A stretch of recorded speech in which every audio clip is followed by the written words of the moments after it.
In this video, I'm going to be adding 3 mob ideas from my Discord members.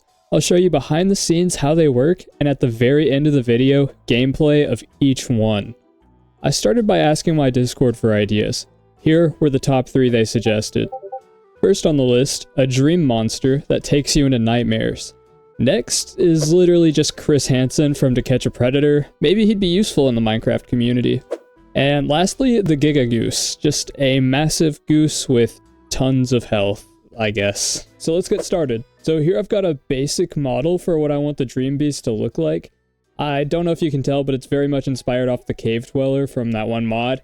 And yeah, I think it looks pretty good so far. He is kind of built strange.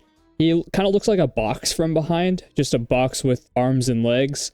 But I mean, he's got some sharp teeth right there, so surely that makes him scary, right? I'm not usually one to brag, but I am insanely proud of this model. You might think it's ugly, but I've never modeled anything of this sort before. I'm just really proud of the texturing. I think it looks really scary and really cool, and I can't wait to work on this mob. I think it'll look really good in game, so now we just need to animate it. So I was working on the animations, and I got this weird glitch where like his mouth and arm just flicker as he walks, but I kind of like it. I think it really adds to like the scariness somehow. I'm not really sure why. I really like it. It's like he's snapping at you while he walks. So yeah, I'm probably going to keep that, ironically. For the Chris Hansen model, I basically just took a humanoid model of a zombie and then uploaded a texture that I found on the skin decks. I tweaked it a little bit, but this is basically just Chris Hansen.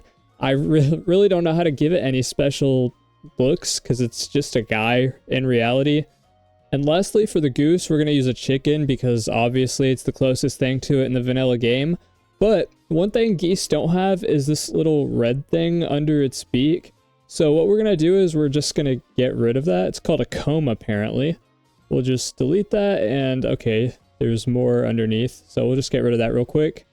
And there we go. Now all we need to do to make it look more like a goose is to expand its head. We'll move the beak up here. There we go. And yeah, it's starting to look kind of like a goose other than the giant hole in its neck, but we can easily patch that up with the paint tool. There we go. We'll make it look a little more natural. And yeah, that looks like a goose to me. A very odd one, but it's a goose, right? Now we should be able to move on to the programming. I hate this part. So for the Dream Beast, I basically stitched together parts of a husk and an enderman. I want it to be able to pick up items when it kills you, so that way, I don't know, it just gets stronger by feeding off of your death, if that makes sense. And yeah, I basically stole the code from existing vanilla mobs because I don't really have time to write an entirely new mob from scratch. So for the Chris Hansen mob, I literally just ripped the code from an NPC. There is no difference. He will just basically run commands. And yeah, he won't actually do much. I did add a little secret item to go with him though. And lastly, of course, the goose just literally has the same code as the chicken, other than me adding the ability to smash blocks. And then if we scroll down here, yeah, there it is. I upped the scale by 20 times. So this will be 20 times larger than a regular chicken. So can't wait to see how that looks. And finally, we can see them in game. Here I am at my base after a long day of work, and I'm just gonna go to bed. Oh, this isn't my house. Or maybe it is. It kind of looks different. Oh, okay. Well, I guess I'm not leaving. My furnaces have been replaced with a void too. What is that? Oh my god, it's so spooky. It does a lot of damage. It does poison damage as well, making it much stronger. And yeah, I think it looked pretty cool. I wish I had done more with the animations. It kind of looks static, but it is definitely walking if you pay close attention.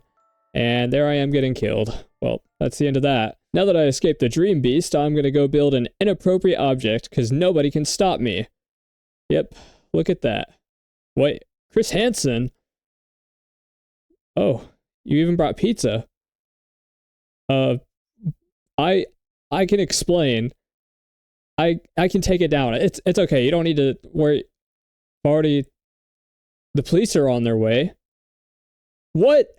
Well, I was going to show you the Giga Goose, but now I'm in prison. I'm just kidding, I can get out. And here we go. Oh my god, this is my first time seeing it. This is absolutely massive. It's just plowing through the trees. Oh my god. Wow. That is insane. There are just stumps everywhere. It is just as oh my god, look down at me. It is just as powerful as it looks. It is an absolute unit towering over me. The best part is... Wait, look. He's so tiny compared to him. Anyways, the best part is that they naturally spawn. I'm trying to get them to breed, but they don't really like each other. Oh, he is looking down at me. Okay. That was a little scary. I'm gonna try to get them to breed again. They just... They don't want to go near each other. It's like they don't even recognize it. Make sure to subscribe if this is the wildest thing you've ever seen. And yeah, I hope you all liked the video. It took me a little bit of time to get these working right. And, you know, I'm busy making the videos too, so it's kind of rough to work that in. But yeah, hopefully you enjoyed. Goose.